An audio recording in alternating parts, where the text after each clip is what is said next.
Mom, Dad, I humbly suggest you save some money and shop Amazon for back to school. It's for my growth, meaning my body's growing at an alarming rate. And clothes you buy me this year will be very small very soon. Plus, the clothes I love today will be out of style tomorrow. But at least your wallet doesn't have to be my fashion victim if you shop low prices for school at Amazon. Hopefully this is helpful. Amazon. Spend less, smile more.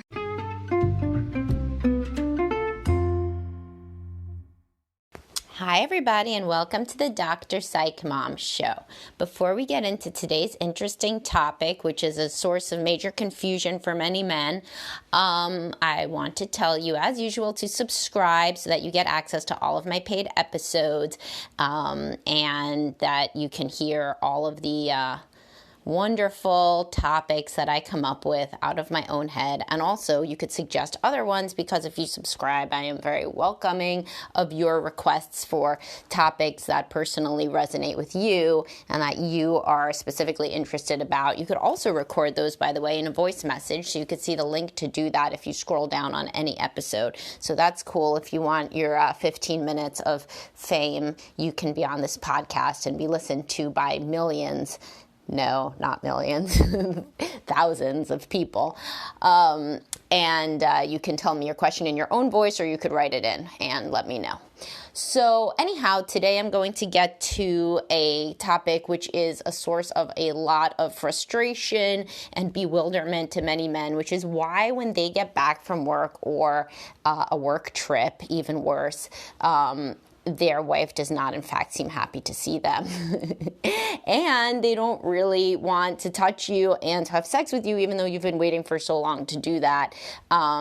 So obviously you've not been waiting so long when you're gone for like a work day. But I mean, sometimes, of course, you've been waiting a long time despite it just being a work day. You've not had sex in a long time anyway. But especially if you go on a work trip, you've been gone for like, let's say, a few days. You want to come back and reconnect. And in fact, you think that this would be likelier, but yet it somehow never is likelier. And why is that? So the reason your wife tells you is usually because you've been gone and things have been so annoying, and every time there's like a new reason, excuse, like the kids were bad and I was overwhelmed with shit. We're just doing the work trip one now, but it's a little version of this for when you're gone all day at work, if she's not. And there's just so much shit to deal with. And by the way, this happened, and this kid had to go to primary care, and this kid got a mosquito bite. And by the way, this thing happened with the faucet is leaking and all this shit. So I've been dealing with all this shit. So how could I be in the mood? Sure, that's true. But I mean, one would imagine that then she would, I don't know, maybe like want to have sex with you anyway, because she hadn't seen you in so long, and you hadn't, she could be annoyed. She's usually annoyed, right? So sometimes you have sex, sometimes you don't. It doesn't really seem to be if she's annoyed, but it's even worse if you've been gone. So why is this? It's usually not just because she's annoyed because shit has happened while you've been away. So there are deeper reasons for why some women in particular will not really want to reconnect physically and seem to have a very long warm-up period to get acclimated to you. So when women are, so you got to think basically about the kind of woman that you're with. There are some women that want a lot of space, right? And so these are the women that want like the spa day for Mother's Day, and they want to go on mom's weekends away and whatever. Those kind of women may be into you after your work trip. They may be. They are the ones who like the separation. Like, they are more avoidant attachment, and they are more independent, and they really do like to have space. And they're the ones, when Esther Perel in her book Mating in Captivity talks about like that some people need space to reconnect and to feel romantic about each other, your wife may be in this camp. You may be in this camp. You may feel closer and more romantic after you've been away for a long time. But there is a whole bunch of women who are not in this camp, and they feel very upset when you go away. They feel upset emotionally. And these are the more preoccupied attachment women, or the women who have been, in your mind, more controlling or jealous or more up your ass about what you're doing all the time, and like seem to want to cling to you all the time. So these women, usually in their family of origin, they did not experience a lot of trust and security. And a caregiver was always going away. And that does not have to mean physically, it can mean mentally. It can mean that a caregiver suffered from mental illness, or could be very difficult, or suffered from, substance abuse issues or depression or whatever else that pulled them away from your wife as a child, right? So this is what preoccupied attachment means. When that happens, the child becomes very preoccupied with the whereabouts of the caregiver and is always kind of waiting, like somebody who plays a slot machine. They're always waiting for the moment that the caregiver's attention will come back to them. So if your wife was raised in this sort of way, then she's always been kind of like clingy and following you around and stuff.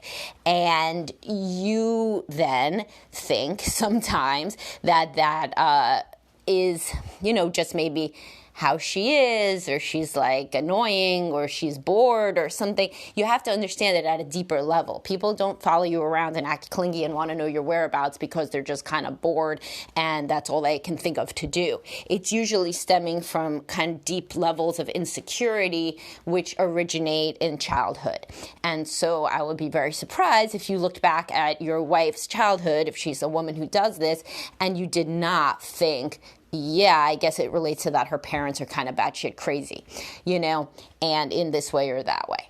So anyhow, if you have a wife who is like this and you go away, so whether that could be like a 8-hour workday for some women who are high on this extreme, or certainly a work trip, they like kind of close down to you because they don't want to keep wanting your presence. So they like get angry with you. So the preoccupied attachment baby, when the caregiver goes away, so because this same style originates, as I've told you, in infancy and goes all the way up through adulthood. So in a situation where the baby or child is insecure in the caregiver's affection and attention, they will get mad as a self-protecting mechanism. So they don't want to keep putting themselves out there and getting disappointed. They still need the caregiver's attention, so they still try to get it, but then they get mad about it because they don't want to just keep putting themselves out there and being vulnerable like Charlie Brown in the football. They get angry that this is the state of the world, that they never get enough of the caregiver. So they get angry also as a self-protective mechanism, because anger is an empowering emotion that makes you feel stronger, and sadness is an emotion that nobody wants to have, that makes you feel weaker and more like a victim. So your wife, when you go away, she may be experiencing this attachment panic or attachment anxiety, and the way that she copes with it is as a defense mechanism. She gets very angry at you. That's why she tells you the litany of complaints when you get home, and how terrible everything has been. She's had to make herself angry at you in order to cope with you being gone and the insecurity there. To kind of power herself through it, she gets angry so that she doesn't just get sad and anxious that you're not there. Right? And this is going to be particularly relevant if you're the kind of person who yourself gets very annoyed if she texts you 20 million times and calls you 20 million times when you're away or when you're at work. So she's learned that you don't like that, and that makes her even angrier. So the more you go away, the angrier she gets. And usually this can be ameliorated by a deeper understanding of the dynamic and more of a team approach to you going away. So for example, many women feel just a lot better if the guy texts more and calls more. And a lot of men don't understand why, because remember, they are usually the more avoidant kind of person who really likes space. They love it. Like, you could go away. You don't want to cheat on your wife, but you could go away and not talk to her for 5 days straight. When you come back, you see her, she looks good, and you're ready to reconnect. Like, that would be exciting. If your wife didn't talk to you for 5 days straight, though, if she's a person with preoccupied attachment, like I'm describing, she is not going to want to even look at you or touch you. She's going to be so angry and shut down, and she may not even know why. However, if you've been calling and texting and saying you love her and that you miss her and that you wish that you weren't gone, you may get a very different response when you get home. And this will probably be the case even in the case of your work day, which to you may seem ludicrous that you being gone the same amount of time. Every day, she could predict when you go and when you come home, pretty much within the hour at least. How could this possibly be an attachment injury of any sort? It's predictable. It's constant. It's what you have to do to support the family. Hasn't she gotten used to it? Yeah, like intellectually she gets used to it, but emotionally she may be plunged back into that earlier state in her early life where she never knew when somebody would return again, whether that's emotionally or physically. So obviously, if your wife has been left, actually abandoned by a caregiver ever for any period of time, then you'll understand this immediately. But what if your mother-in-law is just really volatile and difficult? Well, then your wife as a little girl never knew when she would get a nice version of her mommy or a mean version of her mommy. And that's the same thing. When mommy isn't being nice, it's kind of like she's gone. The nice mommy is not accessible, only the mean mommy is. So this sort of thing, this sort of upbringing can lead to a wife who's very upset when you leave. She does not have access to you. Yes, intellectually she knows you have to leave, but that does not make it emotionally any better. And it does not make your reunion at night any easier. She is still very angry and she still has her guard up. And this happens every single day. But as I said, it can be worked on, and it can in fact be helped a lot by more consistent contact during the day so that she knows that you're thinking about her. And if you're like, well, Jesus Christ, I have a fucking job, I can't do that stuff. Well, you could probably do more than you're doing. What I always say to people is picture if you're having an affair. Right? Because many people that are in unhappy marriages with a clingy wife are going to have pictured it already. Not your finest moment, but you may have pictured it. And if you were having an affair with a woman who was thrilled to see you every time she got to see you for a second, you would text her. You really would. You would somehow find the time in your busy work schedule to text her. So if you want your actual wife, somebody that you want to remain with, to act more like your affair partner, which is every man's dream, then try to treat her more like you would there. Try to prioritize the excitement, even if you don't feel excited. God knows you don't feel excited to say, hey, honey, how did baby swim class go? This is not the apex of excitement in your life. However, if you text about baby swim class and then you text about lunch and then you send a cute, meme or whatever, all this shit could take you literally sum total 10 minutes in your day, sum total, and she's going to be happy to see you when you get home. Another thing that you can do that can help a lot is being very predictable about when you come home. This is a super big deal to women with any sort of preoccupied attachment. You may say, listen, sometimes I get roped in to do this. Call the same as you would if you were rescheduling a dalliance with your lover. You wouldn't leave Tiffany hanging at the Hilton, without calling her and telling her you were going to be a little bit late, because you would still want to get in Tiffany's pants the next time. So do the same thing with your wife and the mother of your children, especially if she has trust and insecurity issues. So call her immediately when your boss says, nah, actually, I just got to talk to you for a couple minutes.